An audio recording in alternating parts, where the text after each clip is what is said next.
अस्सलाम वालेकुम।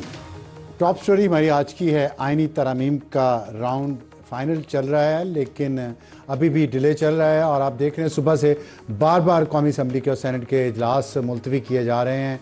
मौलाना फजल रहमान साहब का घर जो है वो गढ़ बन चुका है पाकिस्तान की सियासत का। वहाँ पे मुसलसल मीटिंग्स हो रही हैं और अभी जो ताज़ा तरीन इतलात हैं उसके मुताबिक पीटीआई का वफ्द मौलाना फजल रहमान साहब के घर से रवाना हो चुका है और उनके मुज़ाकरात मुकम्मल हो चुके हैं। सेनेट का इजलास का टाइम 8 बजे दिया गया है, वो हो पाता है या नहीं हो पाता 8 बजे इसे देखेंगे। 9:30 बजे कौमी असम्बली के इजलास का नया वक्त दिया गया है और ये कहा गया है हुकूमत की तरफ से कि हम इत्तफाक राय चाहते हैं, हमारे पास नंबर्स पूरे हैं, इसलिए हम डिले करें, लेकिन आज आइनी तरमीम हर सूरत हो जाएंगी। दूसरी तरफ JUI जो कोशिश कर रही थी कि PTI ऑन बोर्ड हो और उसके लिए PTI ने ये शर्त लगाई थी कि मुसवदे से तो हम इत्तफाक करते हैं JUI के, लेकिन हमारी मुलाकात PTI चेयरमैन जो बानी चेयरमैन है इमरान खान साहब उनसे करवाई जाए। आज उनकी मुलाकात अडयाला जेल में हुई और उसमें जब वो जो 5 लीडर थे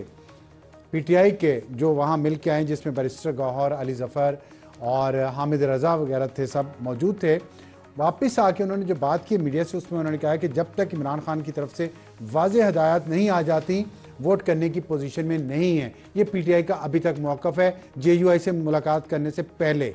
और उन्होंने कहा है कि इमरान खान ने कहा है कि PTI ने कहा है कि जो JUI के साथ मौलाना फजल रहमान के साथ आपकी बातचीत चल रही है उसको जारी रखें। एक बहुत आम बात यह थी कि खान साहब की सेहत के हवाले से बहुत ही तशवीशनाक खबरें फैलाई जा रही थी जो झूठी साबित हुई, क्योंकि बैरिस्टर गौहर भी 2 दिन पहले बयान दे चुके हैं और आज मुलाकात के बाद भी जो बात बाहर आई है उसको मैं आपको बता देता हूं। जो बैरिस्टर गौहर साहब ने मीडिया से बात करते हुए क्या उन्होंने कहा है कि खान साहब ने पहली दफ़ा अपने सेल की हालत बताई, 2 हफ्ते से कोई TV या अखबार नहीं देखा, 2 हफ्ते से खान साहब ने वर्जिश नहीं की, तरामीम की शिकों पर खान साहब को आगाह किया, और लेकिन इसमें सेहत के हवाले से उन्होंने कोई ऐसी बात नहीं की, जिसके जवाब में फिर अफवाहें अभी चल रही हैं। तो जेल हुकाम ने भी एक प्रेस रिलीज जारी की है जिसके मुताबिक खान साहब को जेल में सहूलियात मुयस्सर की गई हैं उनके मुताबिक उनकी सेहत बिल्कुल ठीक है और उनको जो नाश्ता दिया जा रहा है उसमें कॉफ़ी है, चिया सीड हैं, चुकंदर का जूस है, दही है, बिस्किट हैं और खजूरें हैं। अच्छा नाश्ता है, हेल्दी नाश्ता है। दोपहर के खाने में कड़ी पकौड़ा मज़ेदार, देसी मुर्गी आला, दही, चपाती, कोक, सलाद, ग्रीन टी और मटन। मेरे तो अपने मुंह में पानी आ रहा है। खैर शाम का खाना है, दलिया है, कोकोनट है, कोकोनट का जूस है और अंगूर। सेहतमंद खाना है। खान साहब ज़ाहिर अपनी वॉक और एक्सरसाइज और खाने का बहुत ख्याल करते हैं, तो वहाँ भी वो कर रहे हैं और वॉक और एक्सरसाइज की मुकम्मल सहूलियात उन्हें मुयस्सर हैं। अपने हाथे के खुले सहन में 2 घंटे रोज़ाना एक्सरसाइज करते हैं, दिन में 3 दफ़ा डॉक्टर चेकअप करते हैं। ये जेल हुकाम ने अभी कहा है और उन्होंने कहा है कि 2 रोज़ कबल पिम्स हॉस्पिटल के डॉक्टर्स ने भी उनका तिब्बी मुआयना किया और उनके सेहतमंद होने की रिपोर्ट जारी की है और उनके जो अफवाहें फैलाई जा रही हैं खान साहब की सेहत के हवाले से वो बिल्कुल गलत हैं। और ये बहुत अच्छी बात है कि कम से कम लोगों को, खान साहब के सपोर्टर्स को इस बात का सुकून है। अब आते हैं हम आज की जो सियासी सूरत हाल है और जो कुछ अभी हो रहा है। मैंने आपको बताया अभी हमें ज्वाइन किया शोएब शाहीन साहब ने, रहनुमा पाकिस्तान तहरीक इंसाफ के, वो हमारे साथ स्टूडियोज़ में मौजूद हैं। सईद गनी साहब रहनुमा पाकिस्तान पीपल्स पार्टी, वज़ीर बल्दियात हुकूमत सिंध के कराची से हमें ज्वाइन किया है। लेकिन हम सबसे पहले चलेंगे बेहजाद सलीमी साहब के पास, हमारे सीनियर कॉरेस्पॉन्डेंट हैं जो इस वक्त सेनेट के बाहर हमारे साथ मौजूद हैं और बताएंगे कि सेनेट का इजलास शुरू हुआ है या नहीं हुआ और अगर मजीद डिले है तो उसकी क्या वजह है। बेहजाद साहब।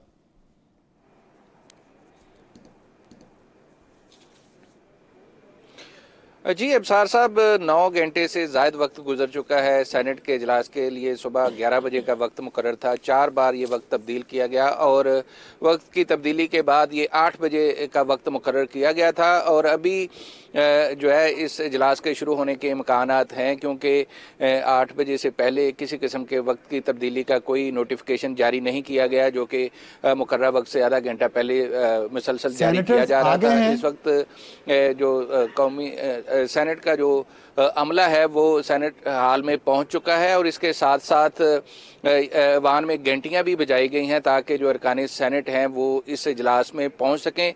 हुकूमत की कोशिश यही है कि कौमी असम्बली से पहले सेनेट में ये आईनी तरमीमी बिल का मसवदा पेश किया जाए और सेनेटर्स यहाँ से आना शुरू मंजूर हुए कराया हैं जाए। घंटियां लेकिन बजने अब के देखना बाद या यह है नहीं? कि अभी तक वफाकी काबीना का इजलास भी नहीं हुआ।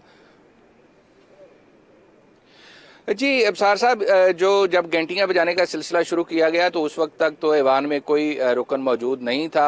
घंटियां बजाने का मकसद यही है कि चूंकि वक्त की बार बार तब्दीली होती रही है तो जो अरकान सेनेट मौजूद थे, ज़्यादातर अरकान सेनेट जो है वो पार्लियामेंट हाउस से पार्लियामेंट लाजिस जा चुके थे जहाँ उनकी रहाइशगाह है, और उनको भी यकीन नहीं था कि ये इजलास 8 बजे के मुकर्रर वक्त पर शुरू होगा। तो यकीनन अच्छा, ये अब बता जबकि दीजिएगा कि घंटियां बजाई जा रही हैं और ये भी आईनी तरमीम का सामने आ बिल गया है पेश किया कि जा रहा है सेनेट का जो सेनेट अमला में। है वो ऐवान में पहुंच गया है, तो यकीनन ये एक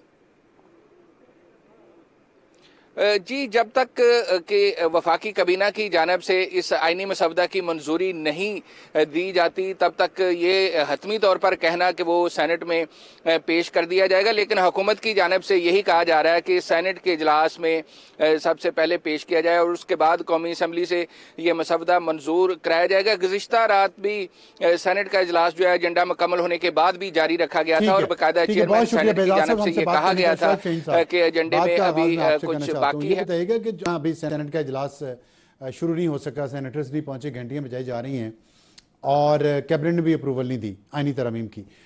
आपकी मीटिंग ख़त्म हो गई मौलाना साहब के साथ, आपके पास क्या इतलात हैं?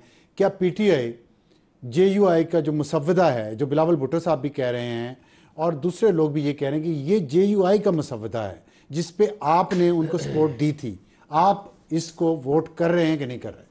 सर आलम साहब, पहली बात तो यह है कि मुसवदों की कोई एक लाइन लगी हुई है। कौन से मुसवदे की बात करें?